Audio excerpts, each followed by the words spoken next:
Assalamualaikum warahmatullahi wabarakatuh. Alhamdulillah. Tidak pernah berhenti kita memuji Sang Pencipta Allah atas segala nikmat yang dilimpahkan kepada kita. Dan juga selanjutnya kita panjatkan salawat dan taslim kepada Nabi besar Muhammad sallallahu alaihi wasallam sebagaimana Allah telah memerintahkan kita untuk mengucapkannya. Melanjutkan pada buku Adab Mufrad yang tulis oleh Imam Bukhari rahimahullah. Dan kita akan masuk insyaAllah pada pagi ini hadis 204 ya. Betul ya? Ya. Masih di bab yang sama, bab 103, jika budak patuh kepada tuannya.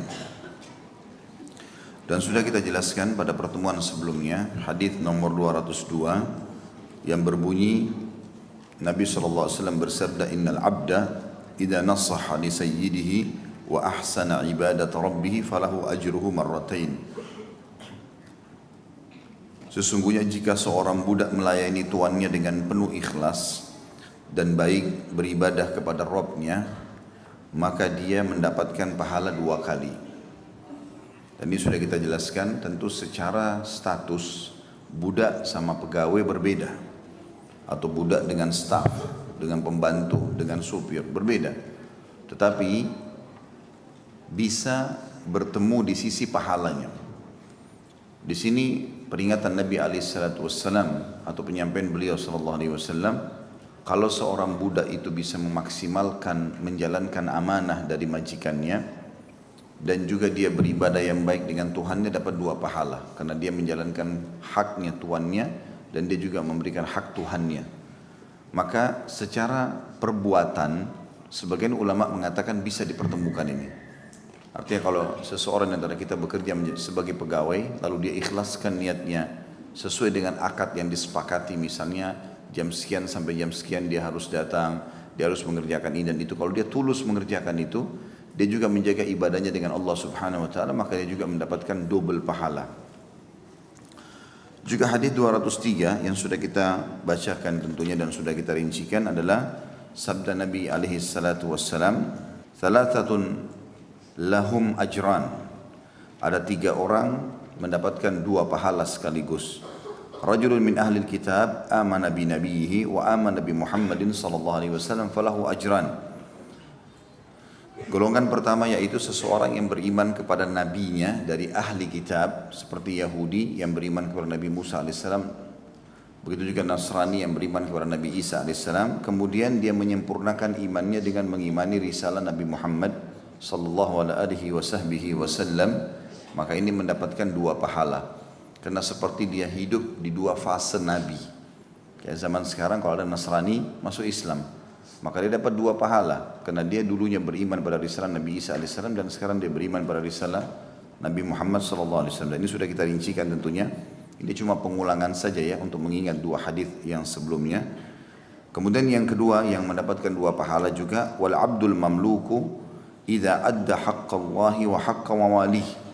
Dan seorang budak sahaya yang memberikan hak Tuhannya dan hak majikannya.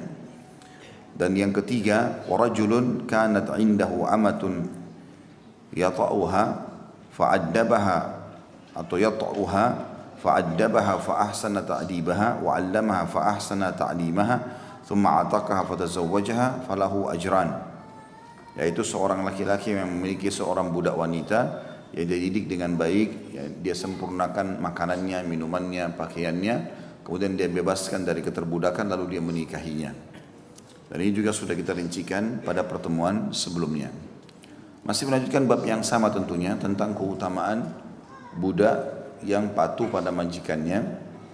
Hadis 204 saya akan bacakan. Imam Bukhari rahimahullah berkata, Muhammad bin Al-Ala mengabarkan kepada kami, ia berkata, Abu Usama mengabarkan kepada kami dari Barid bin Abdullah dari Abu Burdah an Abi Musa radhiyallahu anhuma qala Rasulullah sallallahu alaihi wasallam al-mamluku alladhi yuhsinu ibadat rabbih wa yuaddi ila sayyidihi alladhi furid at-ta'atu wan nasihatu lahu ajran. Dari Abu Musa radhiyallahu anhu ia berkata, Rasulullah SAW bersabda, sesungguhnya hamba sahaya yang rajin beribadah kepada Rabbnya dan ia pun mengabdi kepada tuannya apa yang ditugaskan kepadanya berupa ketaatan dan nasihat, maka baginya 2 kali lipat pahala.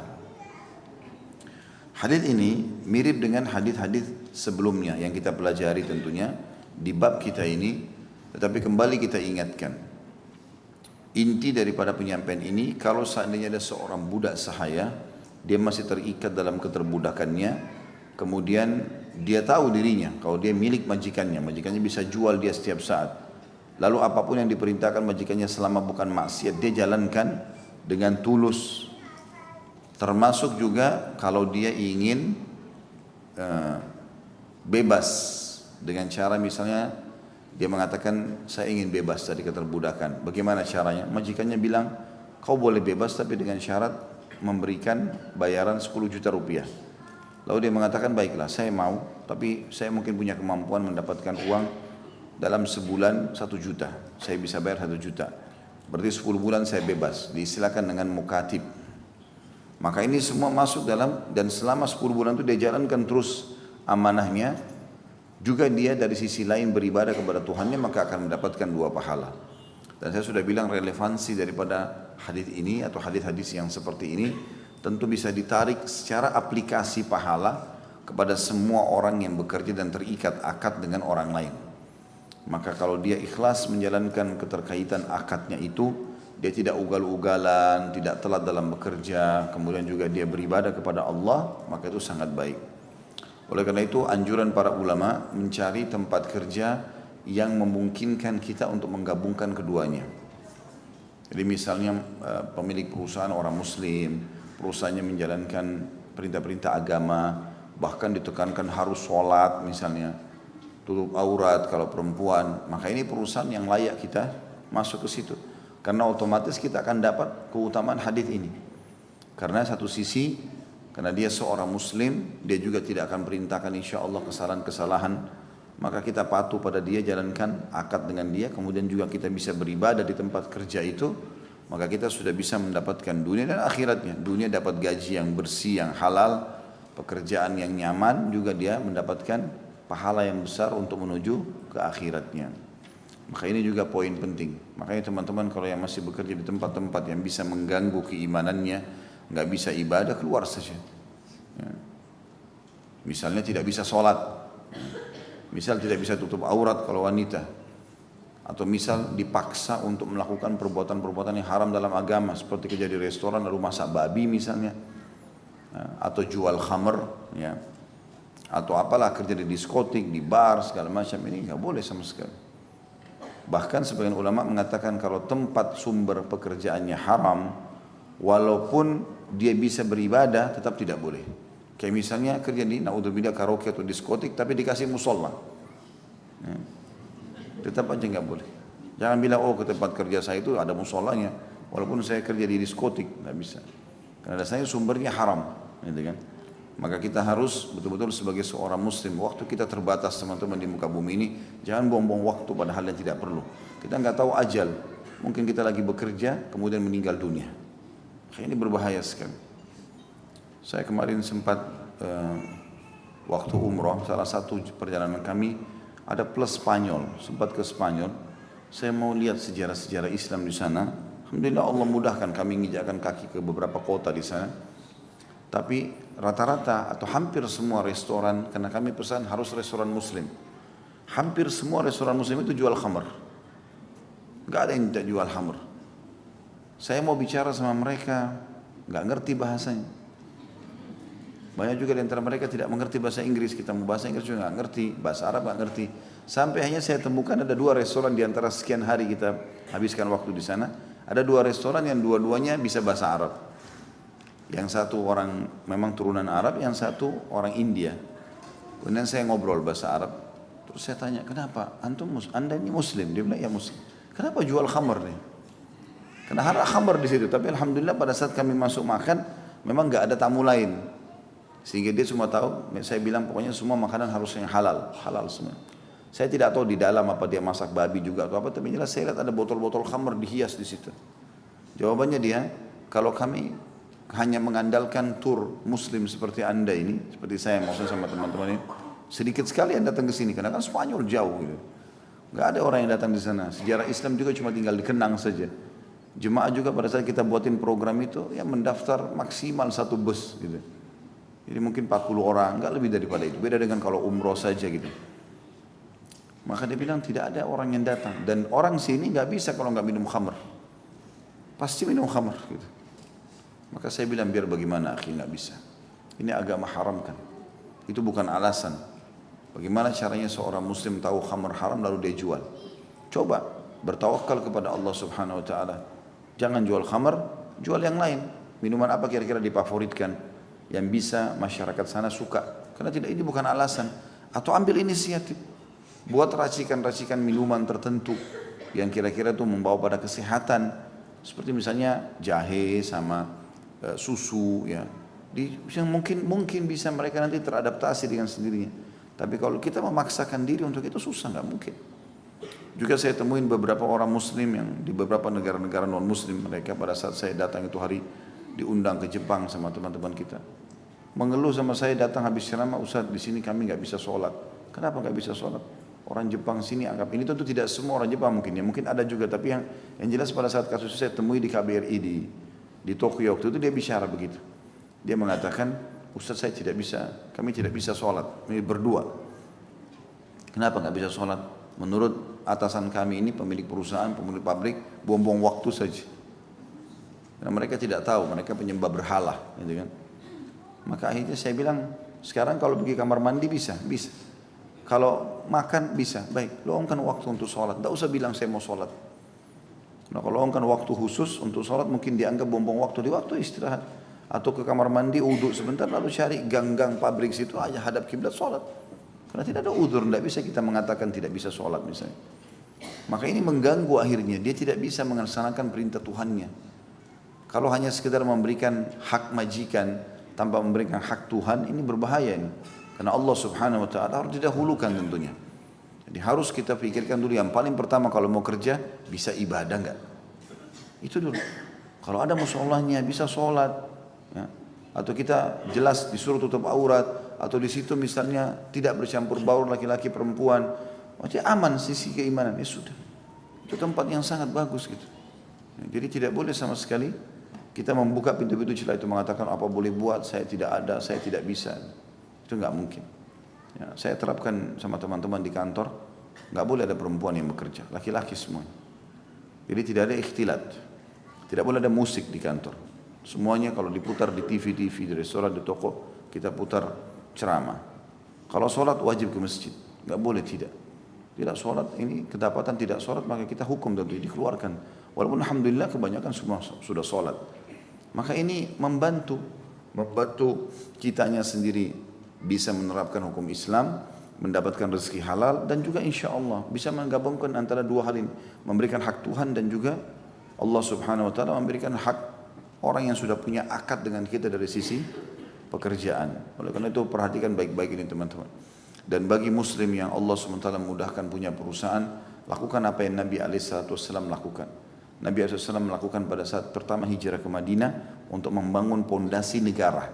Kata ulama ini pondasi negara, pondasi masuk dalamnya kota, desa segala macam, dan juga pondasi perusahaan kalau zaman kita sekarang. Yang pertama beliau membangun Masjid Kuba. Ya, kemudian berapa hari saja setelah itu langsung bangun Masjid Nabawi. Baru hari pertama di Madinah kota kecil. Langsung Nabi SAW bangun 2 masjid sebagai simbol. Jadi semua yang jadi pemimpin di satu wilayah harus punya masjid jami' yang orang Islam bergabung. Perusahaan minimal punya musola, tempat sholat di situ orang bisa sholat, tamu bisa sholat, orang mampir bisa sholat.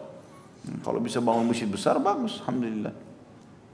Saya tahu ada satu building baru dibangun di daerah Jakarta Selatan di Gatot Subroto kalau nggak salah. Kebetulan saya kenal pemilik buildingnya. Ternyata dia buat di satu lantai itu khusus lantai 22 luas sekali, bisa nampung 3.000 orang. Dia nggak sewain sama tenan-tenannya, dia dibuka semua ruangan itu jadi musol, jadi masjid. Dan akhirnya bisa nampung sekian banyak orang. Banyak subhanallah orang berpikir mungkin ngapain satu lantai bisa disewain per meter sekian dolar. Nah, mungkin untungnya sekian ratus juta per bulan. Tapi subhanallah dia tidak berpikir begitu. Lantai lain semuanya disewain sama dia kecuali lantai itu semua harus jadi masjid. Akhirnya subhanallah banyak orang datang sewa gara-gara ada masjid itu.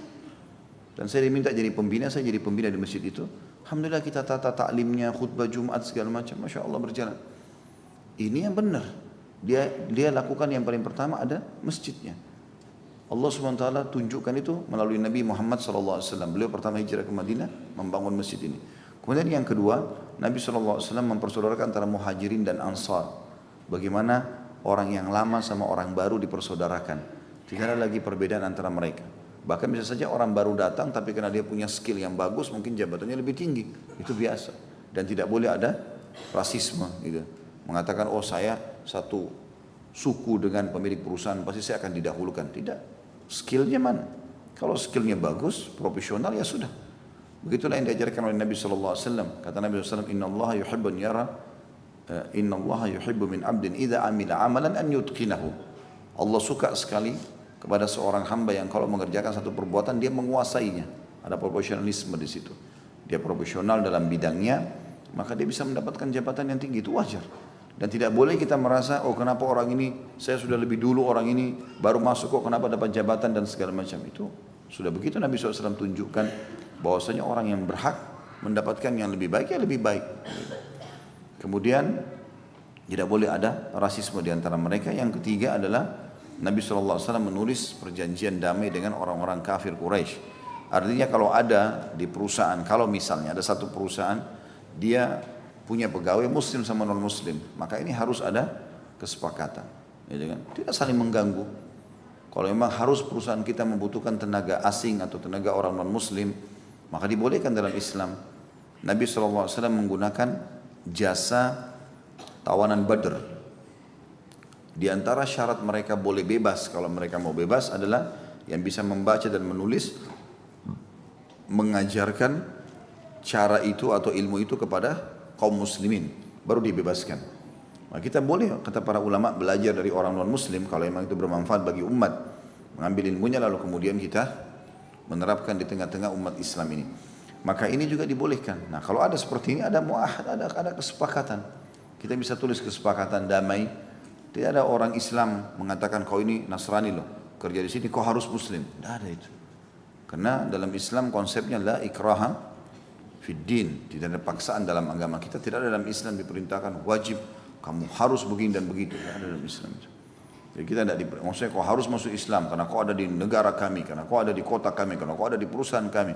Tidak ada itu dalam Islam. Tidak ada paksaan. Tetapi dia juga tidak boleh melakukan perbuatan ibadahnya di kantor misalnya. Ya, karena ini ritual tidak boleh misalnya. Maka itu semua termasuk hal yang baik yang diterapkan oleh Nabi SAW. Dan ini kita tarik dalam aplikasinya tentunya. Ya, karena Nabi SAW lebih besar lingkupnya, dulu negara. Tapi kita tarik kepada hal-hal termasuk lembaga pun bisa diterapkan fondasi yang baik ini. Hadis selanjutnya 205. Musa mengabarkan, kata Imam Bukhari rahimahullah, Musa mengabarkan kepada kami, ia berkata, Abdul Wahid mengabarkan kepada kami, ia berkata, Abu Burda bin Abdullah bin Abu Burda mengabarkan kepada kami, ia berkata, Sami'tu Aba Burdata yuhaddithu an abihi qala Rasulullah sallallahu alaihi wasallam al-mamluku lahu ajrani idza adda haqqallahi fi ibadatihi atau qala fi husni ibadatihi wa haqqa malikihi alladhi yamlikuhu. Aku mendengar Abu Burda mengabarkan dari ayahnya, ia berkata, Rasulullah SAW bersabda, hamba sahaya mendapatkan 2 pahala apabila ia memenuhi hak Allah dalam beribadah kepadanya, n-nya besar kata ganti Allah, atau beliau bersabda dan beribadah kepadanya, n-nya besar maksudnya kata Allah dengan kata ganti Allah, dalam beribadah kepadanya maksudnya kepada Allah dengan baik, dan menemui hak atau memenuhi hak tuannya yang memilikinya. Dan kedua hadis ini 204 dan 205 ini dikatakan sudah dijelaskan kandungan hadisnya di nomor 202. Tapi kurang lebih seperti apa yang saya paparkan barusan saja tadi tentang masalah bagaimana aplikasi ini dalam realita kehidupan kita sehari-hari dengan sekarang keterkaitannya seorang muslim dengan akad kerja, baik dia pemilik perusahaan ataupun dia staff ya. Baik, kita masuk ke bab 104. Budak adalah pemimpin. Hadis di sini diangkat yang pertama oleh Imam Bukhari rahimahullah, hadis 206. Imam Bukhari berkata rahimahullah, Ismail bin Abi Uwais mengabarkan kepada kami, ia berkata, Malik mengabarkan kepadaku dari Abdullah bin Dinar an Ibnu Umar radhiyallahu anhuma anna Rasulullah sallallahu alaihi wasallam qala kullukum ra'in wa kullukum mas'ulun an ra'iyatihi fal amirul ladzi 'alan nasi ra'in wa huwa mas'ulun an ra'iyatihi wal rajulu ra'in 'ala ahli baitihi وهو مسؤول عن رعيته وعبد الرجل راع على مال سيده وهو مسؤول عنه ألا كلكم راع وكلكم مسؤول عن رعيته.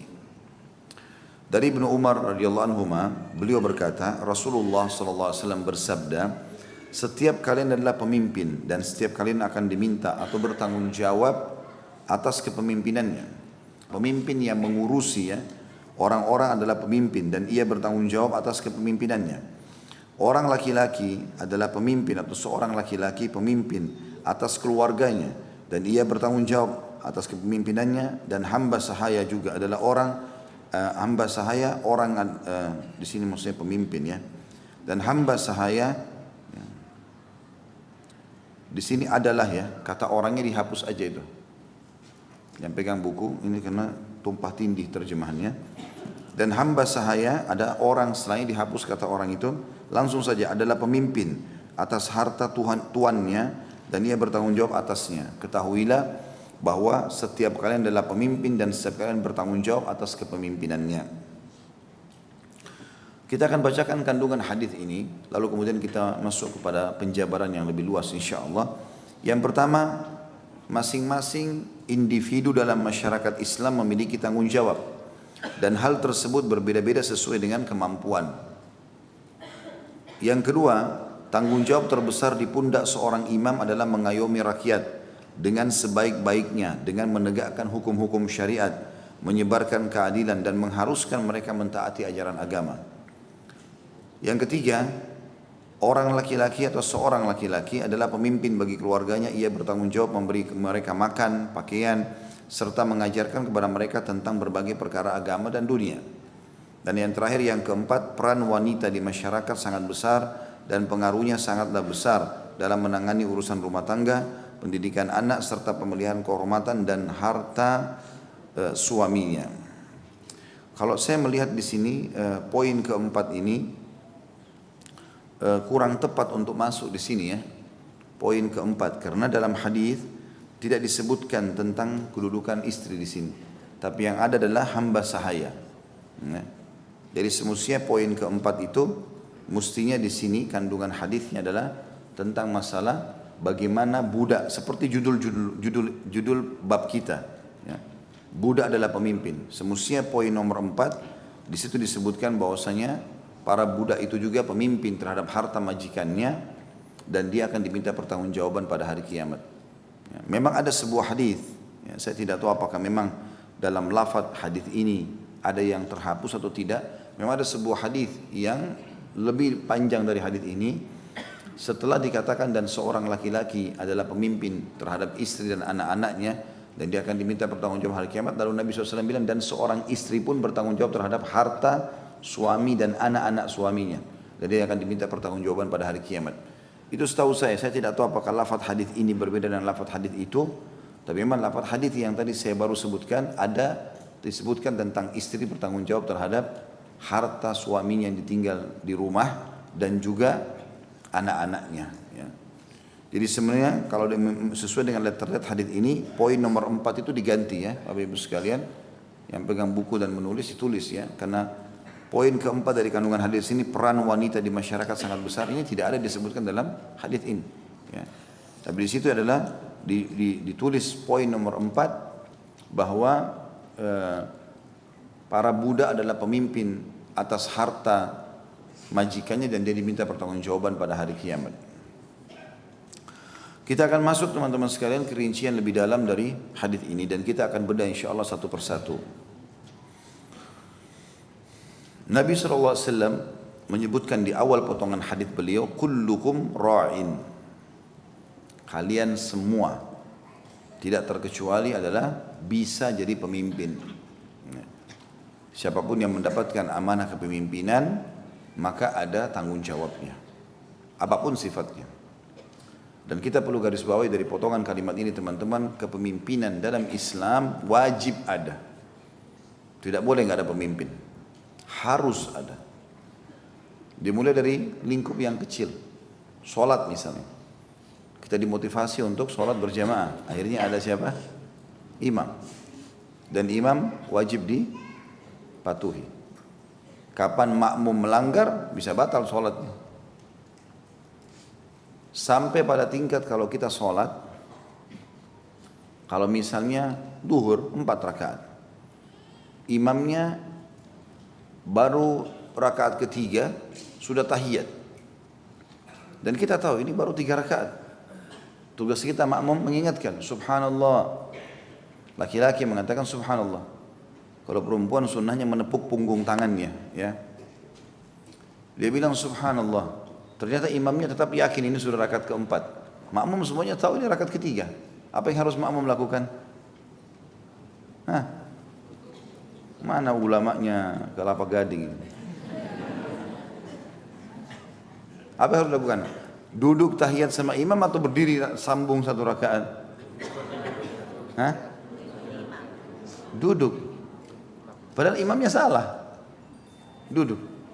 Kalau imam salam, kita tambah 1 rakaat. Tidak boleh kita langgar dia. Padahal dia salah. Ya. Mungkin karena dia lupa. Tentu syarat-syarat imam ada, di antaranya dia harus orang yang faham gitu kan, bacanya bagus. Mungkin dia lalai saja. Maka kita tetap tahiyat sama dia. Nanti setelah dia salam, baru kita tambah 1 rakaat. Kalau dia tidak mau nambah ya, seperti itu. Bahkan kata Nabi SAW, kalau kalian sedang sholat berjamaah, imam kalian berdiri, berdirilah. Kalau imam kalian duduk, duduklah. Sampai disuruh gitu. Misalnya imamnya rakaat kedua atau rakaat ketiga sholat maghrib misalnya, tiba-tiba dia lemah, sakit, dia duduk tiba-tiba. Maka makmumnya sudah sholat duduk sama dia. Jadi saking wajibnya mentaati pemimpin. Dan harus ada, harus dipatuhi.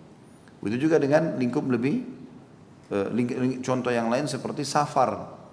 Kata Nabi SAW, janganlah kalian safar 3 orang kecuali sudah menunjuk salah satu jadi amir safar, pemimpin safar. Dia bilang pergi, dia bilang berhenti, dia bilang jalan, dia bilang pulang, dipatuhi.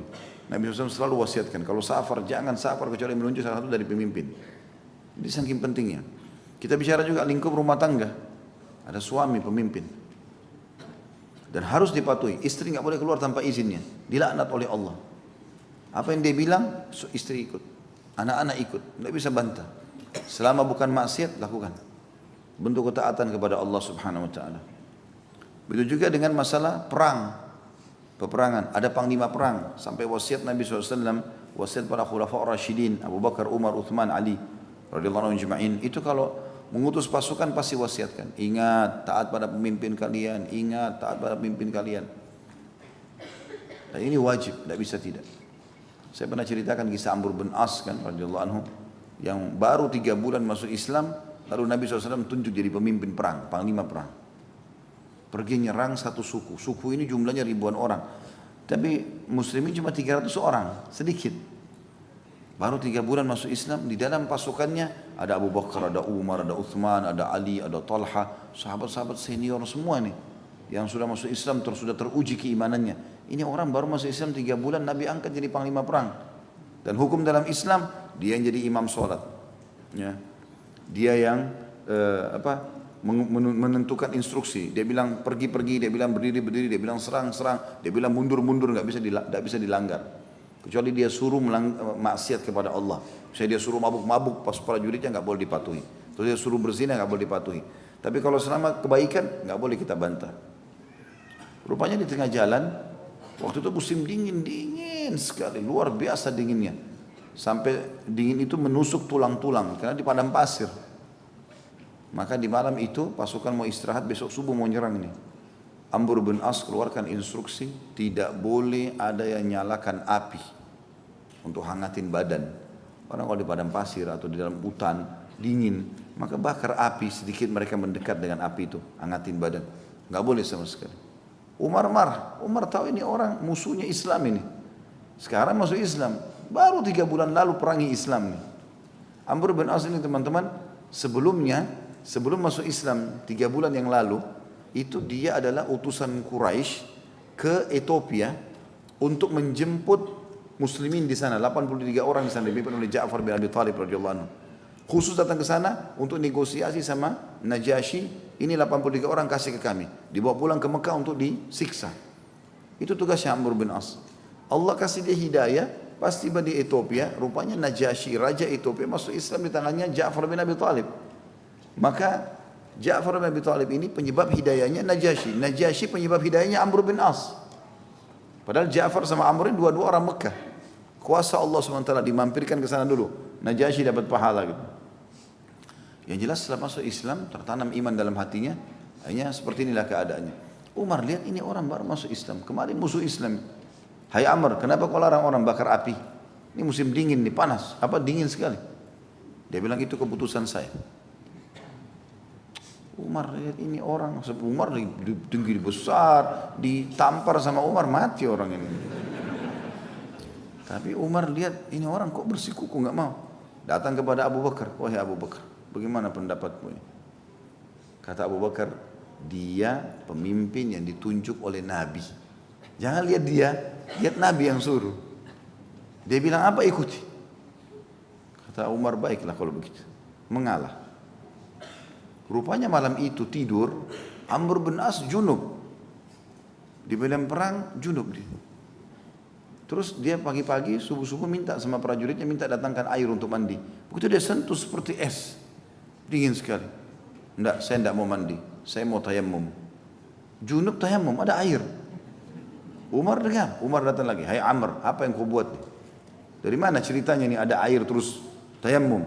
Dia bilang saya enggak bisa. Saya nggak mau, pokoknya saya nggak mau. Saya mau tayammum saja. Baru syaratnya pemimpin perang begini, dia jadi imam sholat. Walaupun bacaan Qur'annya masih baru berapa surah. Baru hafalannya. Ini Amr baru masuk Islam sedikit hafalan surahnya. Umar sudah hafal banyak. Maka kata dia ini saya tidak mau mandi. Pokoknya saya nggak mau mandi. Umar jengkel datang lagi ke Abu Bakar. Gimana nih Abu Bakar? Abu Bakar ini pendinginnya. Ingat pemimpin Rasulullah. Dengar saja. Maka Amr bin As memimpin sholat subuh wajib, junub cuma tayammum, nggak mandi. Ini sudah 2 masalah. Masalah yang ketiga, habis subuh Amr bin As suruh serang. Tapi Amr bin As kasih syarat, setiap muslim harus bersama temannya berdua, nggak boleh pisah, karena gelap subuh-subuh. Dan mereka punya simbol, ya. Ada yang saling mengikat dengan kain, tali, tangannya supaya jelas temannya. Ada juga menggunakan bahasa-bahasa sehingga mereka saling faham supaya musuh mereka tidak salah bunuh orang lah. Masuk nyerang musuh berhasil, takluklah musuh-musuh ini. Diambillah banyak harta rampasan perang. Amr bin As keluarkan instruksi yang ketiga. Tidak boleh ada satupun prajuritku yang pergi menangkap tawanan. Dalam Islam kita kalau sudah menang kita boleh tawan orang. Tawan bawa gitu lah. Nanti itu juga bisa kita terima tebusan dari keluarganya kalau ada yang menebus gitu. Maka Amr bin As keluarkan instruksi itu. Enggak boleh ada yang pergi ambil tawanan. Udah yang ada di sini ini saja. Maka Umar marah lagi. Hai Amr, dari mana keputusan ini? Rasulullah SAW aja bolehkan kita tangkap tawanan, kenapa kau larang? Pokoknya itu keputusanku. Pergi lagi ke Abu Bakar. Wahai Abu Bakar, gimana nih sekarang ceritanya? Maka kata Abu Bakar, ini ya pemimpin Rasulullah. Patuh saja. Umar ini rupanya sudah bergejolak dalam jiwanya nih. Nunggu kapan tiba di Madinah nih. Karena kepemimpinannya hanya sampai Madinah.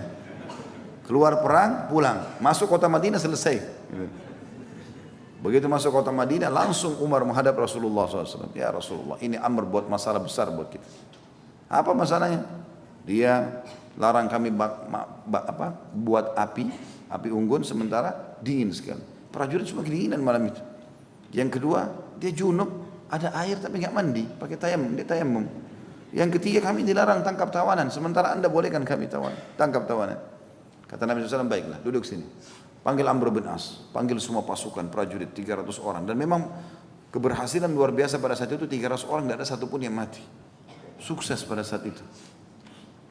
Nabi SAW tanya, hai Amr, apa betul yang dikatakan oleh Umar?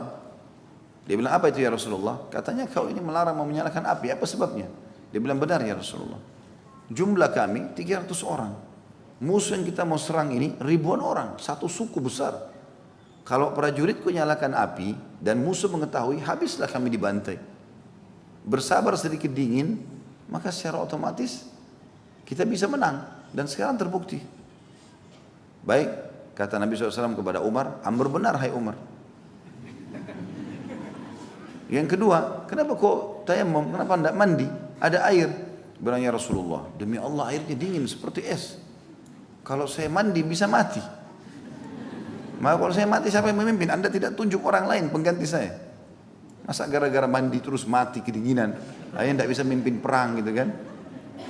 Maka saya tayammum. Kata Nabi SAW, Amr benar hai Umar. Dan di situ keluar hukum bolehnya orang tayammum kalau didingin sekali. Ini kalau dingin kayak di Eropa, di Rusia, bukan kayak di Indonesia ya. Dan tidak ada kesempatan untuk masak air segala macam. Yang ketiga, kenapa kau larang nawan musuh?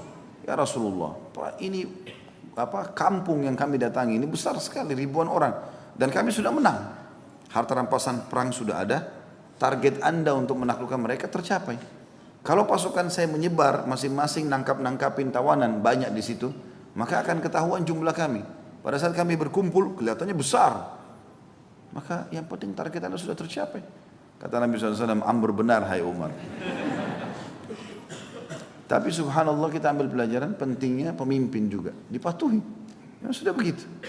Termasuk sekarang yang paling besar atau lebih besar lagi adalah pemimpin negara. Lingkupnya lebih luas lagi. Karena semuanya harus ada. Bahkan Ali bin Abi Thalib berkata radhiyallahu anhu, harus ada pemimpin negara itu. Tidak bisa tidak. Baik orang itu bir atau fasik atau fajir. Apa itu bir? Bir itu orang baik, orang yang patuh kepada Allah. Atau fasik, fasik ini, fajir ini orang jauh dari agama. Tapi harus ada pemimpin. Lalu orang-orang sekitarnya Ali bin Abi Thalib, waktu itu Ali bin Abi Thalib jadi khalifah. Mereka mengatakan, wahai Amir Mukminin, kalau orang bir, orang yang baik, kami sudah faham, wajar pemimpin kita pilih orang yang baik. Tapi kalau orang fajir, gimana kami faham ini? Maka Ali bin Abi Thalib merincikan.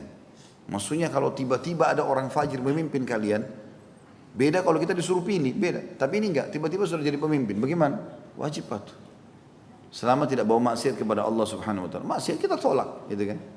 Maka kata dia, ingatlah, dengan si fajir itu tetap jalan-jalan akan aman. Ya. Tetap pendapatan negara akan didatangkan, musuh akan dihadapi, dan setiap muslim bisa beribadah tenang sampai dia menemui ajalnya. Selebihnya pemimpin itu akan tanggung jawab depan Allah Subhanahu wa taala. Artinya apa dari statement ini teman-teman? Harus ada pemimpin. Tidak boleh tidak. Kita dalam Islam tidak boleh membiarkan tidak ada kepemimpinan, tapi tentu kita cari yang ideal, gitu kan? Cuma kalau tidak ada tiba-tiba sudah memimpin, bagaimana? Ya, tugas kita patuh pada hal-hal yang tidak berbau maksiat kepada Allah Subhanahu wa taala. Itu di poin pertama yang kita ambil dari hadis ini, maksudnya harus ada kepemimpinan. Diambil dari potongan hadis kullukum ra'in. Terus potongan juga di selanjutnya wa kullukum mas'ulun ar-ra'iyati, dan kalian semua yang diberikan jabatan kepemimpinan akan diminta pertanggungjawabannya di hadapan Allah Subhanahu wa taala. Dan ini teman-teman, kalimat ini penting digarisbawahi. Banyak orang tidak faham. Berlumba-lumba cari kepemimpinan ini, jabatan. Berebut. Kalau perlu sikut-sikutan, sogok bayar sana sini, segala macam hal dilakukan, ditempuh jalan untuk jadi pemimpin. Supaya apa? Mengejar prestasi dunia. Oh dikenang, ini pernah jadi pemimpin di wilayah ini. Oh ini pernah jadi pemimpin di lembaga ini. Oh ini pernah jadi hakim di pengadilan ini. Mereka berlumba-lumba kejar, padahal mereka tidak faham. Ini tanggung jawabnya berat. Kita saja, teman-teman sekalian, nanti kita bicara lingkup lebih kecil, masalah rumah tangga misalnya. Saya kapan melalaikan istri sama anak saya saja, sudah ada tanggung jawab depan Allah hari kiamat. Sekali mereka enggak makan sehari, Allah tanya, kenapa Khalid kau enggak kasih makan istri anaknya? Tanggung jawab, kan saya kasih kamu uang, saya kasih kamu rezeki, saya kasih kamu otak untuk berpikir, tangan untuk memegang, kaki melangkah. Kenapa kau enggak kasih makan? Itu sudah cukup dihukum oleh Allah SWT. Na'udzubillah. Bagaimana kalau 2 hari enggak makan, 3 hari enggak makan, apalah segala macam. Atau tidak disekolahkan sementara kita bisa sekolahkan. Atau tidak diberikan pakaian sementara bisa diberikan pakaian. Atau tidak memberikan tempat tinggal yang layak sementara dia mampu. Ini semua tanggung jawab. Itu lingkup rumah tangga yang kecil. Suami, istri sama anaknya 2 atau 3 saja. Ini sudah berat hisapnya hari kiamat. Bagaimana dengan orang pemimpin sebuah wilayah? Nah, saya kalau jelaskan ini jangan hubungkan sama pilpres lagi ya. Tidak ada hubungan sama pilpres. Karena penjelasan ini akan dijelaskan oleh dai-dai orang Arab sama, dai orang bahasa Inggris sama, orang dari Afrika sama. Ini hukum Allah berlaku sampai hari kiamat. Jangan hubungkan lagi dengan yang seperti ini. Karena hukum ini akan kita jelaskan kapanpun, ya, akan sama. Bukan karena mau hubungannya sama pilpres sekarang, nggak ada hubungannya sama itu. Karena sering kali ceramah-ceramah kami dipotong-potong, didukungkanlah di sini, didukungkanlah di sini. Padahal sebenarnya bukan itu maksudnya. Hukum Allah ini tetap akan berlaku sampai kapanpun. Ya. Dan kami alhamdulillah sudah jelas-jelas tanda kutip di sini bekerja dengan raja yang sebenarnya. Allah subhanahu wa ta'ala. Apa mau dikejar dengan raja-raja dunia yang tidak ada jabatannya sama sekali. Gitu. Sebentar mati tanggung jawab depan Allah di kiamat. Ini kita sudah jelas-jelas menyampaikan hukum Allah subhanahu wa ta'ala. Sampai Salim bin Abdullah bin Umar, cucunya Umar bin Khattab, sangat terkenal dengan kesolehannya. Dia pernah duduk depan Ka'bah lagi berzikir. Lalu datang khalifah tawaf. Khalifah itu terkenal sekali dengan kekayaannya, dengan kekuatan militernya, dengan jabatannya, dengan namanya yang harum luar biasa.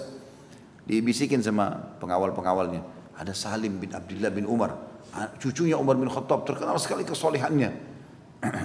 Lalu khalifah bilang, baiklah saya mau ketemu. Apa kami panggilkan buat anda? Enggak usah, saya harus datangi, ini seorang ulama besar. Maka khalifah duduk di belakangnya. Salim tahu kalau ada khalifah, tapi dia lagi zikir. Dia selesaikan zikirnya. Khalifah juga tahu dia lagi berzikir, tidak mau diganggu. Begitu selesai, maka khalifah mengatakan, Assalamualaikum warahmatullahi wabarakatuh. Kata Salim, Waalaikumsalam warahmatullahi wabarakatuh. Apa kabar anda wahai Salim? Salim mengatakan, Alhamdulillah. Bagaimana kabar anda wahai Amir Mu'minin? Baik, Alhamdulillah. Jadi Salim sudah tahu ada khalifah tapi dia enggak buru-buru mutusin zikirnya. Maka setelah selesai ditanya kabar begitu, lalu kata khalifah, saya ingin memenuhi hajat anda wahai Salim. Apa saja minta sama saya. Saya ingin berbuat baik. Misal kalau ada utang dibayar, ada kebutuhan mau beli rumah, mau beli apalah, pokoknya apa saja sampaikan. Bayangkan teman-teman kalau kita lagi duduk di masjid, datang presiden duduk di belakang kita lalu mengatakan, Pak mau butuh apa? Apa saja bilang. Mau beli rumah kah, mau beli mobil kah? Apa jawaban Salim rahimahullah? Beliau mengatakan, aku sedang berada di rumahnya raja yang sebenarnya, pemilik dunia dan akhirat, sementara aku tidak pernah minta pada dia hajat dunia. Bagaimana aku minta kepada anda yang tidak memiliki dunia ini? Jawabannya luar biasa. Gitu. Maka khalifah jadi malu. Gitu kan? Artinya seperti dia sedang sekaligus mendakwai khalifah. Untuk apa kau tawarin saya? Ada saya punya raja yang sebenarnya. Saya nggak minta sama dia. Ngapain minta sama kamu ini? Kalau saya punya utang tinggal angkat tangan ke langit selesai. Gitu kan? Tapi saya tidak lakukan itu. Saya sedang berada di rumah raja yang sebenarnya, yang memiliki dunia dan akhirat, tapi saya tidak minta dari dia. Bagaimana saya minta pada anda yang tidak memiliki dunia ini? Khalifah jadi malu. Diam dia, lalu khalifah berdiri. Salim berdiri. Mau pulang. Orang semua kerumuni dia, khalifah ditinggali. Karena ulama besar. Orang kadang-kadang datang cuma untuk lihat dia saja.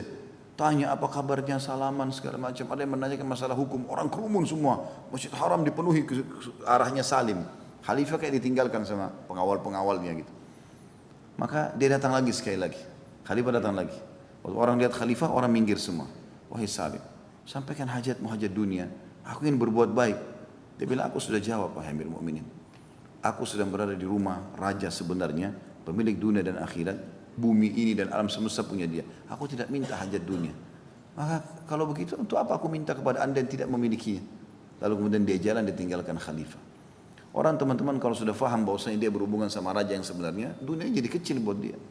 Semestinya semua dai begitu, tidak bergantung pada jabatan, tidak bergantung pada ini, atau semuanya kaum muslimin.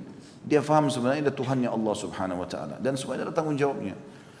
Jangan berebut jabatan teman-teman sekalian, karena itu berbahaya, tanggung jawabnya berat.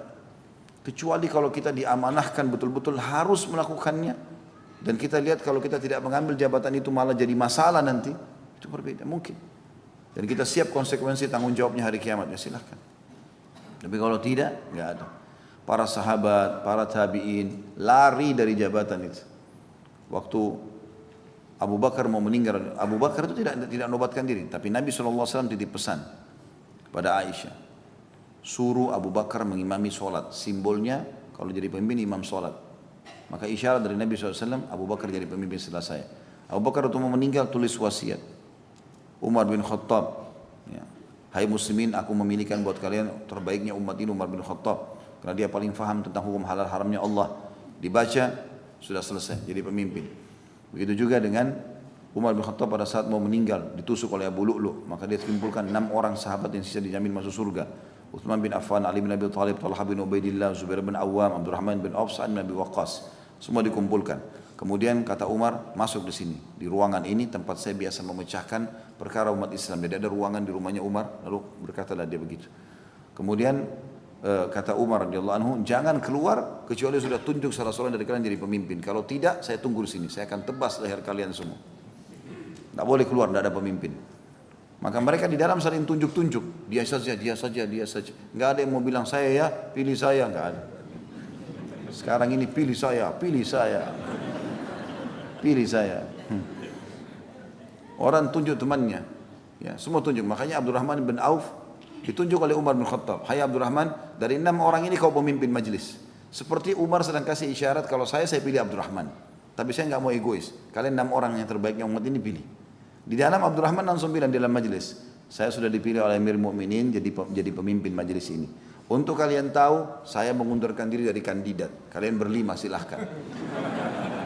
Jadi khalifah loh ini, memimpin, tidak mau. Dan dia tidak bisa ditolak karena dia ketua majlis.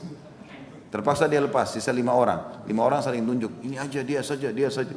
Maka kata Abdurrahman, sebentar, kita sebutin masing-masing keutamaannya. Ayo sebutin, keutamaan Utsman apa yang kalian tahu? Nabi pernah bersabda begini. Sama Abdurrahman ditulis semua. Keutamanya Ali, keutamanya Talha, keutamanya Zubair, keutamanya Sa'ad bin Waqqas, ditulis semuanya. Setelah ditulis, mengerucut ternyata Utsman sama Ali punya kelebihan. Lalu ditemukan Utsman bin Affan unggul 2 buah hadis saja. Utsman tidak pernah nobatkan diri. Mereka semua sepakat, Utsman kok nggak bisa lopas kan? Harus jadi pemimpin. Wah boleh buat, keluar mereka sudah sepakat. Umar tanya sambil pegang pedang, siapa? Utsman. Alhamdulillah, saya lepas tanggung jawab hari kiamat.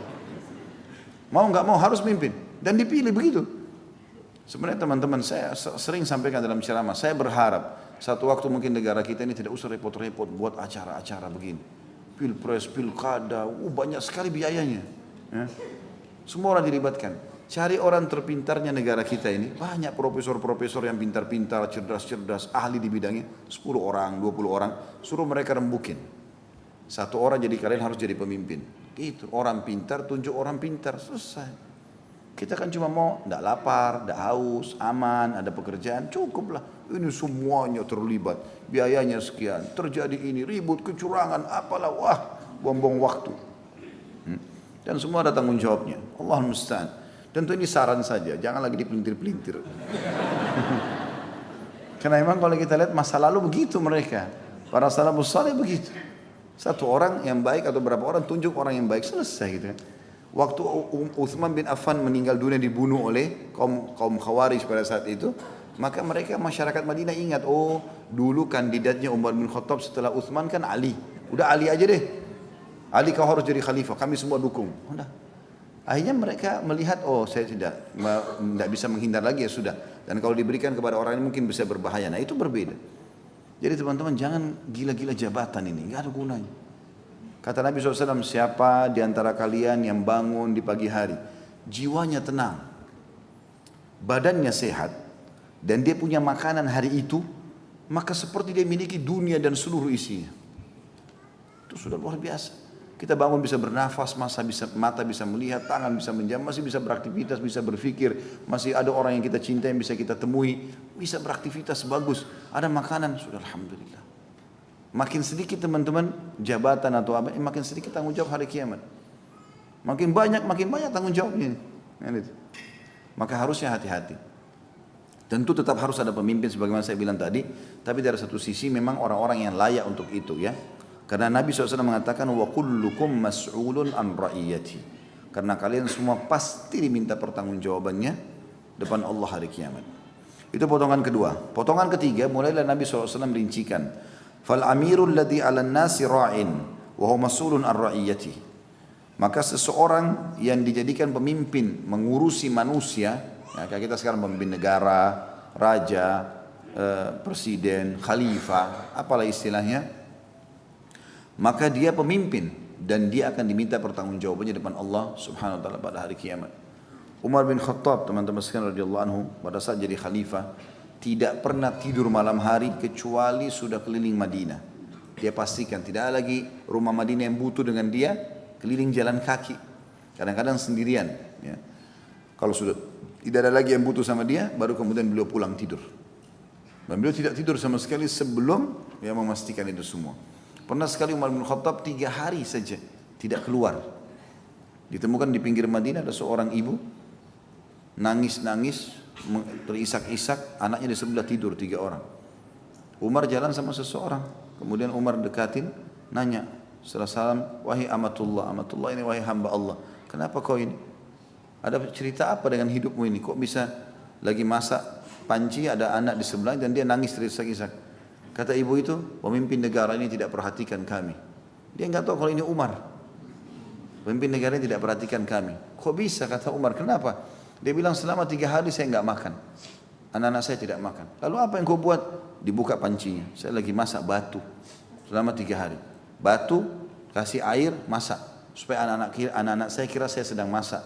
Nggak ada makanan. Gitu kan? Maka selama 3 hari. Subhanallah 3 hari Umar nggak keluar karena sakit. 3 hari itu ada orang yang kelaparan. Baru 3 hari ini. Terus kemudian Umar langsung mengatakan, baiklah tunggu sebentar. Jalanlah Umar ke Baitul Mal.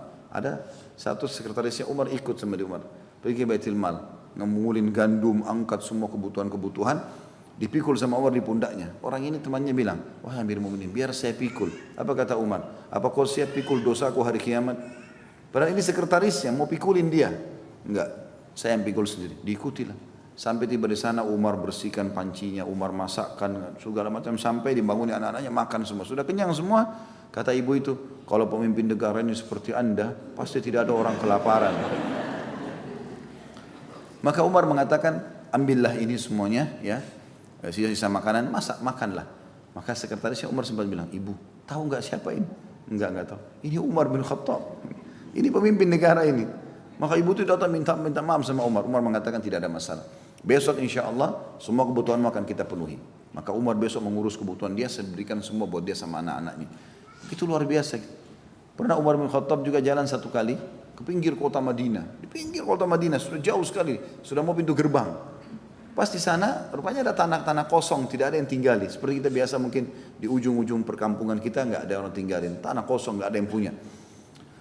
Maka ada orang, rupanya orang Badui datang malam-malam, dia tancapin kemahnya. Lagi tancapin kemahnya. Ada istrinya di dalam. Maka Umar selesai dia tancapin kemahnya, Umar pas lewat.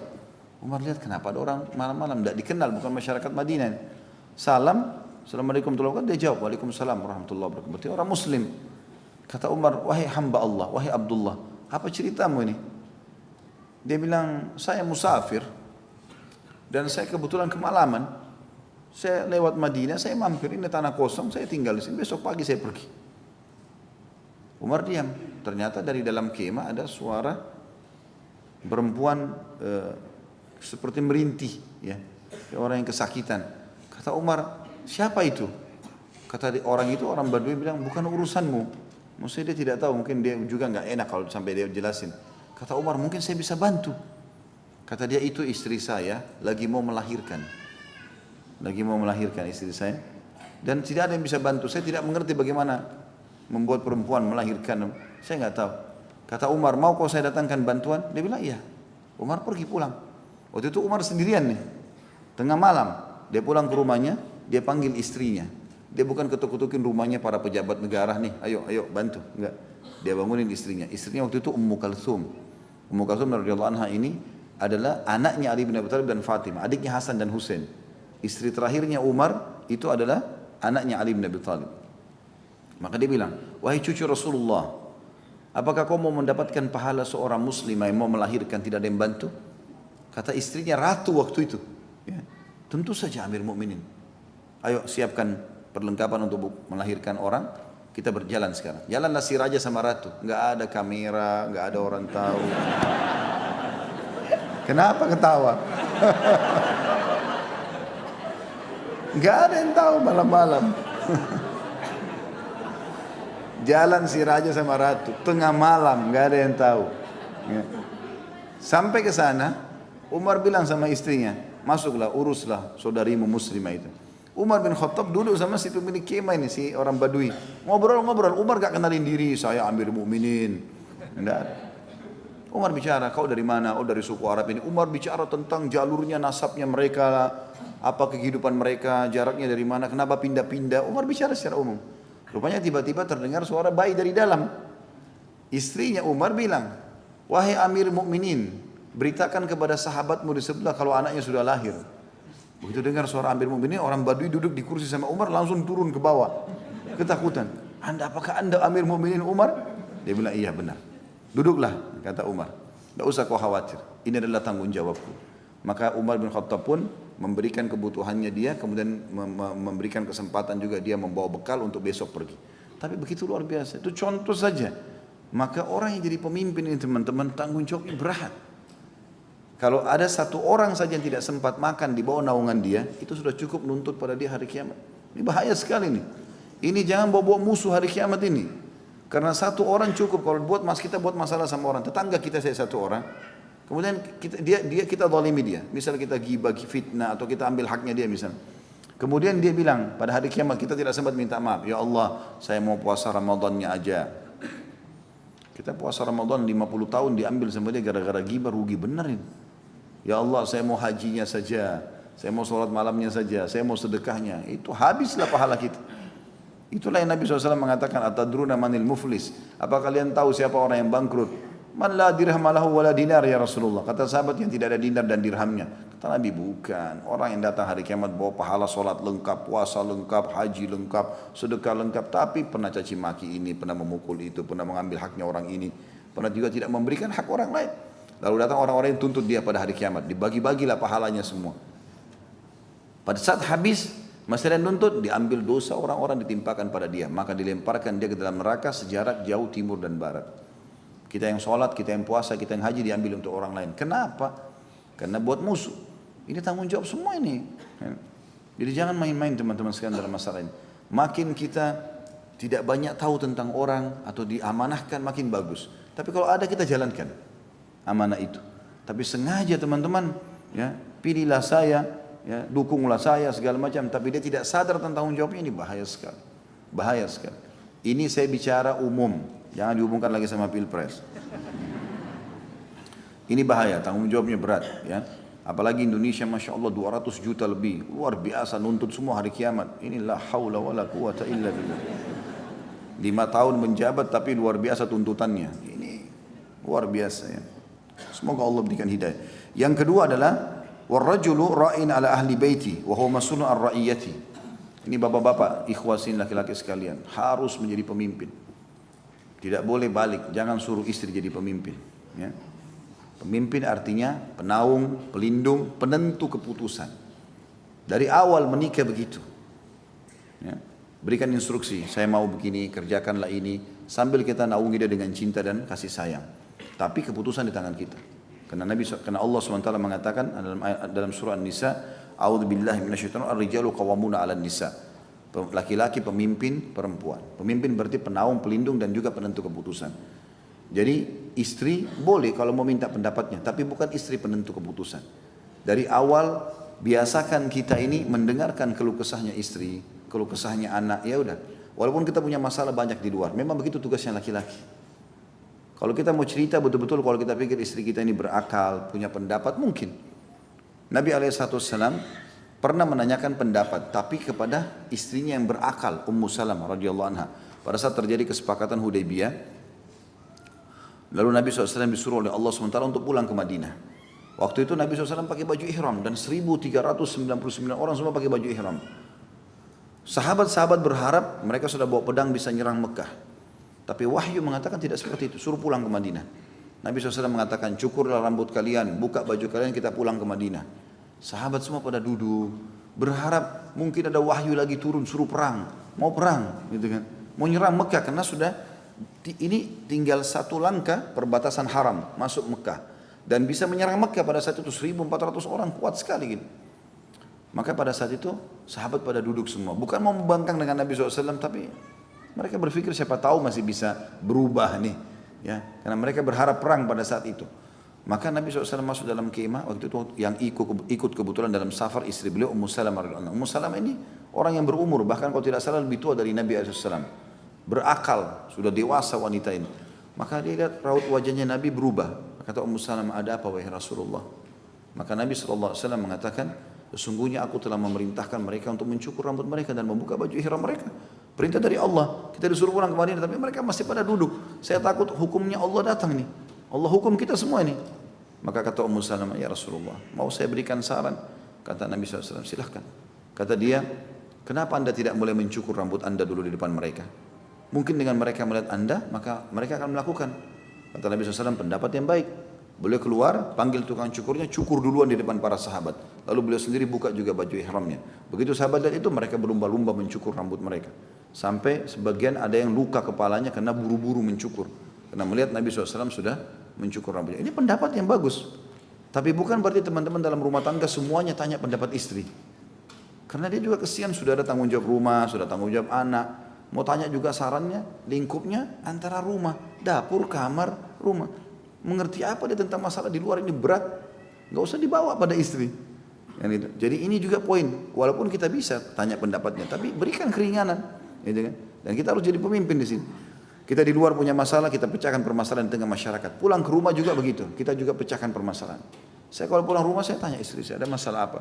Masalah ini, masalah saya banyak di luar. Tapi saya begitu pulang saya tanya lagi masalah dia, saya pecahin masalah dia. Memang saya pikir laki-laki tugasnya begini. Di sini kita pecahin masalah, di sana kita pecahin masalah, kita berikan saran-saran, ya begitu. Tapi kalau kita selalu menuangkan kepada orang lain saja dan kita sendiri tidak pecahkan, maka hilang sifat kepemimpinannya, gitu kan? Bisa ditangkap pesannya ini? Hah? Khusus sebelah sini saja. Kenapa saya singgung ini teman-teman sekalian? Karena banyak orang yang salah. Dia begitu menikah, mungkin bentuk sayang pada istri dijadikan istri sebagai pemimpin. Semuanya keputusan tangan istrinya. Walaupun kadang-kadang mau beli sesuatu, sebentar saya tanya istri saya dulu. Masa mau beli pakaian dalam tanya istri ngapain? Hah? Ini sudah sunat belum ini? Aneh betul. Mau beli pakaian dalam, mau beli ini tanya istri. Tugas kita beli, kasih ke istri, nikmati fasilitasnya. Antum mau beli mobil, beli saja mobil langsung, selesai. Inilah mobil saya sudah belikan, silakan pakai, selesai. Biasakan begitu. Jadi istri juga bakti sama dia. Tentu di sini bukan masalah egoisme, tapi masalah pertimbangan sebagai seorang pemimpin. Dan pemimpin harus cuma satu. Pemimpin sholat cuma satu, tidak ada dua imam. Bingung orang ikutin nanti. Pemimpin perang cuma satu. Pemimpin safar cuma satu, pemimpin negara cuma satu, dan keputusan mutlak di tangan dia. Karena dianggap dia bijaksana, maka dia menentukan itu. Ini poin penting dalam berhubungan masalah kepemimpinan itu, supaya tidak salah. Tapi sekali lagi di sini tidak ada otoriter, bukan otoriter, tapi bagaimana dia meletakkan dirinya pada tempatnya, sehingga betul-betul yang dia naungi istri sama anaknya terlindungi, mendapatkan fasilitasnya, mendapatkan haknya. Juga dari sisi lain mereka menghormati si suami ini karena penentu keputusan. Istri selalu tanya, bagaimana pendapatmu tentang ini? Saya mau beli ini bagaimana? Saya mau berteman sama ini bagaimana? Itu wajar. Dia bertanya kepada pemimpinnya. Tapi kita pemimpin jangan tanya kepada istri. Kecuali kita butuh saran tadi saya bilang. Dan kita anggap istri kita layak untuk itu. Nanti memang berhak untuk akalnya dewasa ya. Tapi kalau masih anak-anak. Kadang-kadang ada suami umurnya 40 tahun, istrinya 25 tahun. Tanya pendapat 25 tahun dengan 40 tahun. Bagaimana bisa nyambung ini? Beda 15 tahun. Akhirnya pendapat istrinya yang disampaikan tidak sesuai dengan apa yang dia sedang hadapi di luar. Atau kita simpulkan urusan pekerjaan kita yang rumit luar biasa di luar dengan utang orang tidak bayar. Kita bawakan ke istri diceritakan setengah jam. Kasus sudah 5 tahun kita hadapi. Bagaimana dia akan simpulkan kasus 5 tahun dengan setengah jam dia fahami? Ya mungkin. Sedangkan sesama laki-laki saja yang sudah punya jiwa kepemimpinan, saya cerita sekarang sama teman saya setengah jam, urusan saya 5 tahun. Gak mungkin dia bisa faham langsung. Dia kasih kesimpulan ya setengah jam itu kan gitu. Maka ini harusnya hati-hati dalam masalah seperti ini. Jadi kita sebagai pemimpin harusnya tahu, pemimpin berarti dia penentu keputusan, sekaligus pelindung, ya pemenuhan segala kebutuhan, berikan semua haknya istri dan anak-anak. Tapi di sini tugas kita sebagai pemimpin, kan gitu. Itu yang penting. Maka salah satu hal yang sangat baik adalah memenuhi semua kebutuhan mereka dan juga tentu bermusyawarah pada hal yang dibutuhkan, tapi tidak semuanya. Sehingga ada banyak wanita karena suaminya suka bilang bagaimana pendapatmu, bagaimana pendapatmu, sekali nggak ditanya tersinggung. Loh kok langsung tadi dari kantor kemana? Tadi ke rumah ibu saya. Kok nggak bilang sama saya? Loh, kok ke rumahnya ibu harus izin sama istrinya? Gimana modelnya nih? Hah? Tanda-tanda hari kiamat ini. Masa mau bakti sama ibu izin sama istri dulu? Jadi kalau istri tidak mau bagaimana? Enggak pergi sama ibunya. Ini yang terjadi. La haula wala quwata illa billah. Udah, biasakan dia faham. Begitu kita pulang, tadi biasanya pulang jam 5, kok sekarang telah jam 6? Oh tadi saya ke tempatnya ibu sebentar. Selesai. Istri juga sudah faham. Oh, berarti dia sudah lakukan yang terbaik pasti buat dia. Karena kepemimpinannya ada. Tapi kalau dia sudah terbiasa melibatkan akan jadi masalah. Sampai mau transfer uang ke ibu ayahnya, izin dulu. Ini kenapa jadi terbalik ini? Istri izin, iya, suami izin. Bagaimana modelnya ini? Hah? Saya dulu waktu awal nikah, istri saya sempat bilang sama saya, kadang-kadang kalau ada saya beli barang, saya bawa ke rumah langsung. Saya kalau mau beli sendok, saya mau beli piring, saya mau beli gelas, saya musyawarah dulu. Kok kalau ini sekarang aku nggak diajak bermusyawarah? Karena beli sofa tuh, saya sempat beli sofa gitu kan. Saya dudukin dia. Fungsi saya di sini pemimpin. Saya tahu di rumah ini nggak ada sofa. Kami dulu pakai kursi ada rotan dari Bogor, bagus sebenarnya. Tapi saya lihat kecil, untuk tamu nggak bisa. Ada tetangga mau jual sofa, dia jual murah, mau pindah ke Jawa. Saya langsung beli, orangnya buru-buru. Saya bayar langsung saya bawa ke rumah. Dia minta kenapa nggak musyawarah sama dia. Terus saya bilang, tetangga ini sudah mau berangkat dan dia butuh uang. Di rumah butuh sofa, saya beli. Tugas kamu menikmati. Selesai. Kenapa harus jadikan masalah ini? Itu dia bilang, karena saya kalau beli sendok, beli ini saya musyawarah. Kau musyawarah sama saya wajar. Jangan saya musyawarah sama kamu ini. Jangan terbalik. Bisa ditangkap gak pesannya?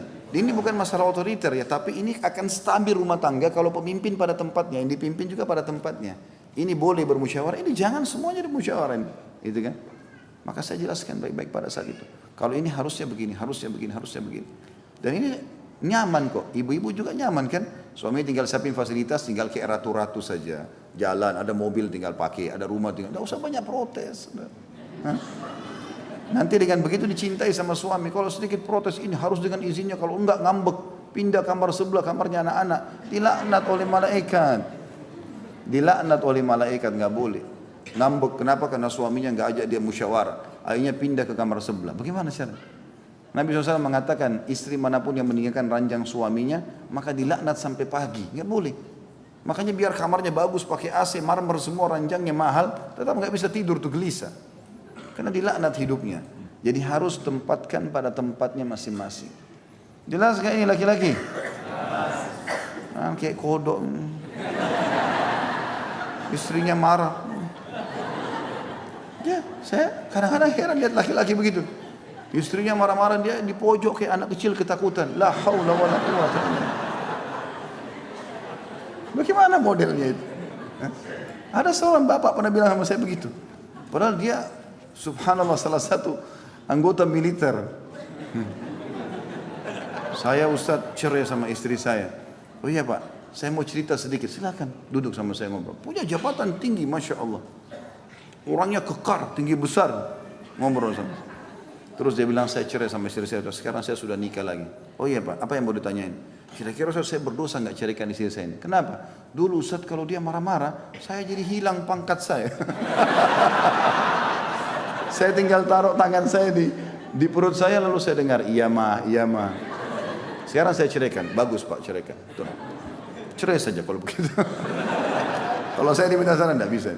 Bagaimana caranya dihardik seperti anak kecil ini? Tidak boleh dibiasakan, akhirnya jadi masalah kan gitu. Harus ada pemimpin. Dan tidak ada di rumah tangga teman-teman. Kita juga sebagai seorang rumah pemimpin, bukan kita hardik istri. Dudukin dia, harus kau dengar gini. Enggak. Sampaikan dengan baik, nggak boleh lo begini karena Allah larang, nggak boleh begini karena saya begitu polanya di rumah. Ini nggak boleh karena Allah larang, berhenti cepat. Gitu.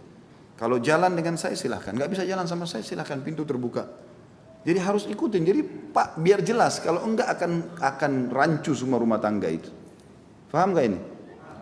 Alhamdulillah. Cuma 3 orang yang faham tapi nggak apa-apa. Baiklah, anggap faham ya. Yang ketiga, wa abdur rajuli ra'in ala mali sayyidihi wa huwa mas'ulun anhu. Dan seorang budak bertanggung jawab terhadap harta majikannya dan dia akan diminta pertanggungjawaban pada hari kiamat. Ini saksi bahasan kita karena judulnya budak adalah pemimpin. Makna budak pemimpin adalah dia akan bertanggung jawab dengan harta majikan. Jadi kalau majikannya pergi safar, dia jaga harta itu. Mirip kalau kita tarik aplikasinya sekarang, teman-teman yang bekerja di kantor manapun, apapun yang diamanahkan oleh pemilik perusahaan, maka itu amanah. Jaga, itu pertanggungjawaban. Mau pulpen kah, mau baju kaos kah, mau apa saja, komputer, izin semuanya. Mau pakai, tanya dari awal. Ini handphone dikasih, handphone ini khusus buat kantor atau bisa saya pakai yang lainnya? Oh boleh silakan. Kalau kebutuhan keluarga boleh nggak? Boleh silakan. Kalau nggak boleh ini untuk kartu saya, jangan. Mobil dinas, motor dinas, ini motor sama mobil bisa nggak saya pakai kalau hari weekend saya antar istri saya, anak saya jalan. Oh nggak boleh, ini kena buat kantor, baik. Kalau hari libur Anda tinggalkan di kantor, tinggalkan di kantor. Naik mobil yang lain, banyak. Ya. Jangan pakai, karena ini berbahaya, tanggung jawab semua. Semua harta majikan atau harta sekarang pemimpin yang diamanahkan, kalau zaman kita sekarang itu tadi handphone, komputer, apa segala macam ini jadi tanggung jawab. Saya pernah kasih contoh itu ya, kalau masih ingat. Hanya orang dikasih pulpen nih oleh kantornya, semuanya sudah disiapin, 1 dus 12, 1 lusin pulpen untuk dipakai untuk sama dia, anggarannya 1 tahun atau 6 bulan, bawa pulang ke rumah, kasih bagi keponakan-ponakan semua. Kenapa? Di kantor banyak, memang banyak, tapi untuk kantor, bukan untuk kita. Maka nggak boleh sama sekali teman-teman. Ingat, 1 lembar kertas yang Anda bawa dari kantor, ini untuk kerja di kantor, dibawa ke rumah, hanya untuk dipakai gambar buat anak kita saja nggak boleh. Nggak boleh, karena memang itu diamanahkan untuk kantor. Kecuali kita minta, saya butuh kertas ini, saya mau bawa ke rumah, bisa nggak? Kalau bukan pemilik perusahaan, mungkin siapa yang bertanggung jawab di situ? Ini bisa nggak? Bisa. Kalau dia diizinkan berarti dia bertanggung jawab. Kita lepas tanggung jawab hari kiamat. Maka harus hati-hati teman-teman. Hati-hati sekali dalam masalah ini. Karena banyak orang anggap remeh. Bahkan ada orang dengan fasiknya, naudzubillah, tinggalkan kantor orang, bawa segala macam barang-barang, mencuri. Bawa ini, bawa itu. Sedangkan kita masih terikat akad saja nggak boleh sembarangan. Apalagi kalau sudah kita keluar, kemudian kita membawa barang-barang. Ini nggak boleh sama sekali. Ya. Dengan alasan mengatakan, oh itu kan hasil karya saya, nggak bisa. Kamu kan digaji buat hasil karya. Gimana kacaunya perusahaan kalau setiap orang punya hasil karya lalu dia pergi dia bawa semua. Ini kan tidak boleh. Ini semua ada bertanggung jawab di depan Allah hari kiamat. Hati-hati. Lalu Nabi ingatkan kembali. Setelah menyebutkan rincian ini beliau mengatakan, ala kullukum ra'in. Ingat, kalian semua adalah pemimpin. Kalau punya jabatan-jabatan ini, wa kullukum mas'ulun an ra'iyati. Dan kalian semua pasti akan diminta pertanggungjawaban oleh Allah pada hari kiamat. Sekecil apapun akan diminta pertanggungjawabannya. Hadis terakhir dalam bab kita ini, dan kita buka pertanyaan setelah ini insyaAllah, adalah hadis 207. Imam Bukhari berkata rahimahullah, Ahmad bin Isa mengabarkan kepada kami, ia berkata, Abdullah bin Wahab mengabarkan kepada kami, ia berkata, Makhrama bin Bukair mengabarkan kepadaku dari ayahnya, An Abdullah bin Sa'ad maula Aisyah zawjin Nabi sallallahu alaihi wasallam qala sami'tu Abu Hurairah radhiyallahu anhu yaqul al-'abdu idza ata'a sayyidahu faqad ata'a Allah azza wa jalla atau faqad ata'a Allah azza wa jalla fa idza asa sayyidahu faqad asa Allah azza wa jalla atau faqad asa Allah azza wa jalla. Dari Abdullah bin Sa'ad maula Aisyah radhiyallahu anha, istri Nabi sallallahu alaihi wasallam, ia berkata, aku mendengar Abu Hurairah berkata radhiyallahu anhu, jika seorang budak mentaati tuannya, maka dia telah mentaati Allah yang maha suci dan maha pemurah atau maha mulia. Dan jika dia melawan tuannya atau membangkang, maka dia telah melawan Allah yang maha suci dan maha pemurah. Kandungan hadis ini, seorang budak tanggung jawabnya adalah menjaga harta majikan serta melayaninya. Budak yang menunaikan berbagai tanggung jawab tersebut adalah orang yang taat kepada Rabb-nya. Sedangkan budak yang berkhianat dan lalai dalam melayani majikannya, maka dia adalah orang yang durhaka kepada Allah yang maha tinggi atau Allah Ta'ala. Hadis ini teman-teman adalah hadis yang mulia juga, menguatkan atau menjelaskan tentang masalah bagaimana seorang budak atau sahaya itu, kalau tadi kita bilang secara status beda dengan staf atau pegawai, tetapi secara aplikasi bisa masuk dalam kesamaan di sini ya, untuk mendapatkan pahalanya tentunya. Dalam hadis ini dipatok oleh Nabi SAW, kalau siapapun di antara budak yang telah mentaati majikannya bukan pada kemaksiatan, maka berarti dia telah mentaati Allah. Siapa yang membangkang pada majikannya, ya, masukin dalam aplikasinya tentu pemilik perusahaan, peraturan segala macam, maka dia telah bermaksiat kepada Allah. Kita rincikan dulu hadis ini, dimulai dari potongan kalimat An Abdullah bin Sa'ad maula Aisyah radhiyallahu anha ummul mu'minin. Ini dulu kita garis bawahi. Abdullah bin Sa'ad disebutkan maula. Masih ingat nggak hukum maula ini? Hah? Apa coba? Ada yang bisa sampaikan?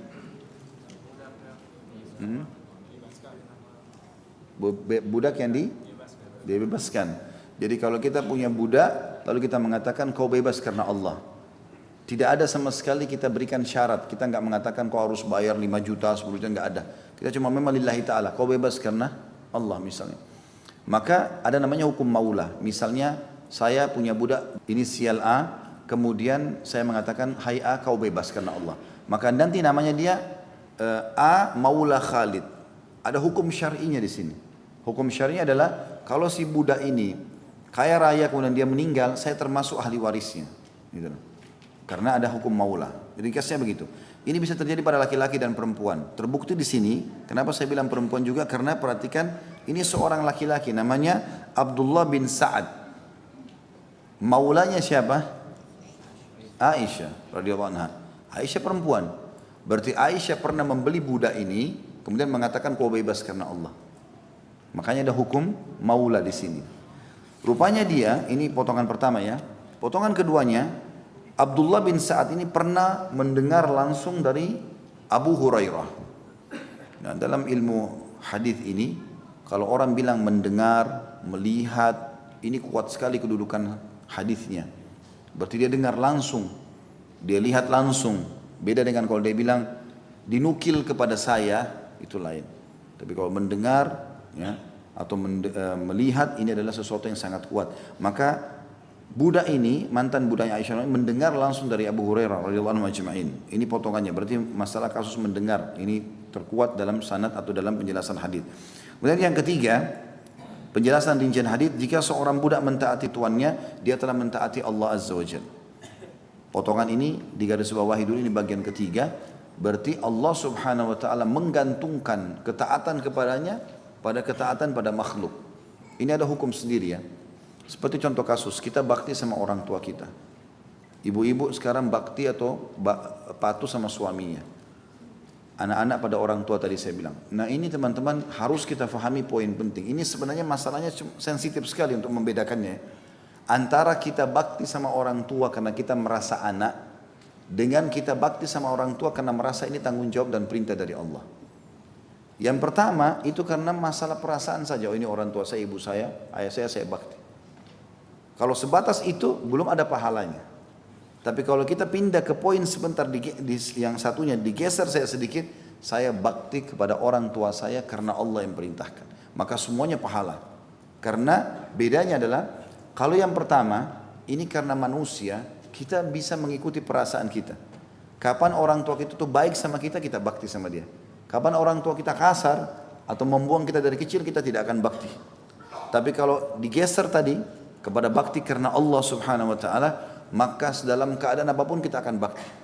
Mau kita ditinggal dari kecil, kita ketemu nanti sudah dewasa sama orang tua kita, tetap kita akan bakti sama dia. Maka poin ini penting. Makanya Allah Subhanahu wa taala melalui lisan Nabi Muhammad SAW menghubungkan antara ketaatan seorang budak dengan ketaatan kepada Allah. Artinya, jadikan kau taat sama majikanmu itu, ya, justru karena Allah menyuruh kau, bukan karena dia. Sehingga kalau majikan kita tidak baik, maka kita benci dia. Kalau dia baik, maka kita baru senang. Enggak. Hukumnya adalah hukum dari Allah SWT. Allah suruh tetap kita bakti. Begitu juga dengan istri pada suaminya. Bukan dia lihat suaminya, tapi dia lihat perintah Allah di situ. Kalau kita lakukan karena Allah, teman-teman, tidak ada kejenuhan. Dan ini poin yang dimaksudkan di sini. Siapa yang mentaati orang yang telah Allah perintahkan untuk ditaati, pemimpin negara misalnya tadi, suami bagi istri, orang tua bagi anak-anak, majikan tadi bagi budak ini, karena Allah, maka dihitung dia sudah taat kepada Allah. Artinya dicatat pahala, ibadah. Ya, jadi kalau ibu-ibu niat dari awal memang mau bakti sama suaminya karena Allah, maka selama hidupnya, maka dia akan dicatat pahala. Karena dia seperti orang yang terus menunggu instruksi apa dari suami yang saya akan jalankan. Begitu juga anak-anak pada orang tua, begitu juga masyarakat pada pemimpinnya, begitu juga budak tadi atau staf kita katakan yang lainnya, secara aplikasi tentunya bukan status, itu dalam kepada majikan atau kepada atasannya.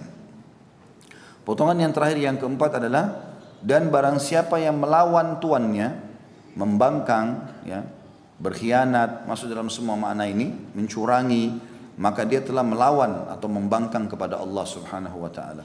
Berarti kita kalau hianati pemimpin, kita kalau hianati atau kita kalau bangkang sama orang tua, bangkang sama suami, ini semua berarti kita bangkang kepada Allah Subhanahu wa taala. Allah yang hubungkan itu. Maka harus hati-hati karena Allah menjadikan orang-orang ini ya sebagai penyebab kita masuk dalam surga. Bapak Ibu sekalian, jadilah anak yang berbakti sama orang tua, istri yang bakti sama suaminya, bawahan bakti sama atasannya. Ini semasa kita hidup saja. Sabar sedikit.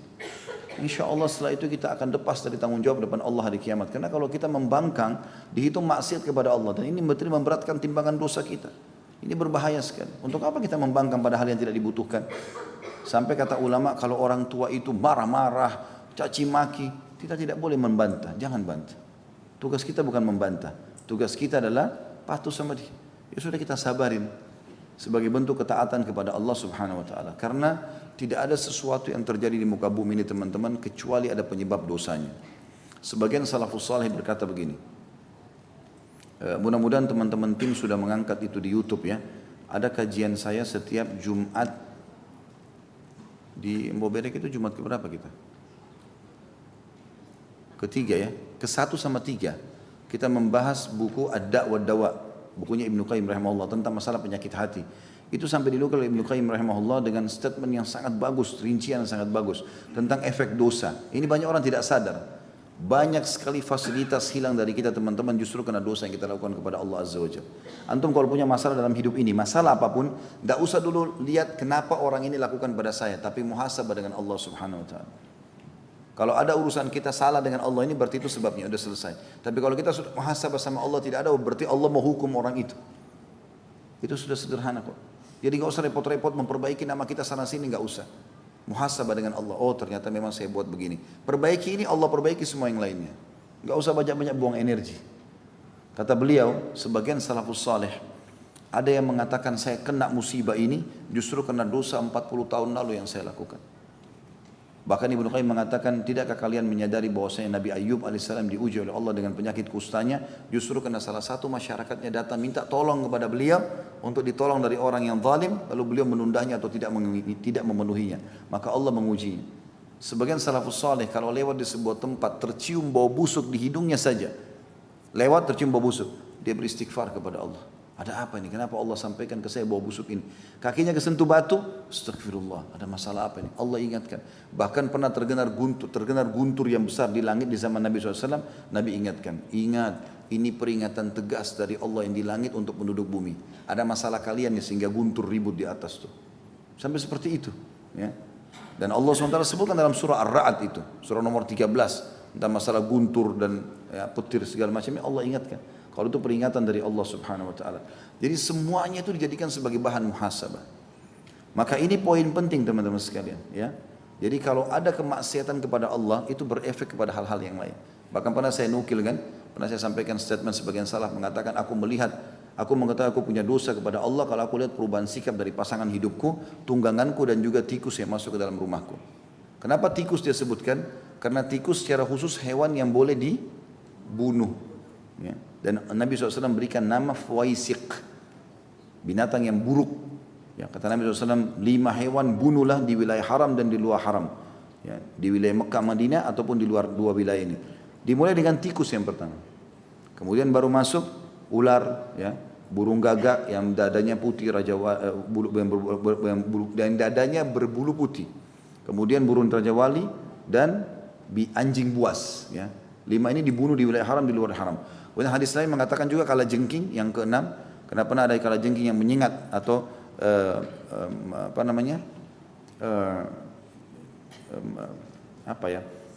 dia menggigit ya, atau menjepit kaki Nabi SAW dan akhirnya kena racun. Misalnya Nabi SAW kena racunnya, kata-kata Nabi SAW, semoga Allah melaknat binatang ini karena tidak bisa bedakan mana Nabi dan mana manusia biasa. Kemudian juga cecak yang Nabi SAW mengatakan sampai membunuh cecak, ini yang ke-7. Ya, maka dengan 1 pukulan dia akan mendapatkan 100 pahala. Tapi di sini teman-teman yang kita garis bawah adalah binatang-binatang ini. Sampai sebagian salaf mengatakan kalau 7 binatang ini ada dalam mimpi berarti ada tanda kefuwaisiq, keburukan. Muhammad bin Sirin mengatakan orang yang mimpi dalam mimpinya melihat tikus ini berarti menandakan ada orang fasik kalau laki-laki dan orang fasik perempuan yang sedang mendekati dia. Ya. karena buruknya hewan-hewan seperti ini. Maka mereka jadikan patokan kalau melihat ada tikus pun di rumahnya dijadikan sebagai bahan muhasabah. Karena nggak mungkin masuk kalau dia tidak ada masalah. Sampai seperti itu pekahnya mereka bermuhasabah. Jadi mestinya kita juga seperti itu teman-teman sekalian. Jadi maksiat kepada Allah berefek kepada kehidupan kita sehari-hari. Allahu a'lam.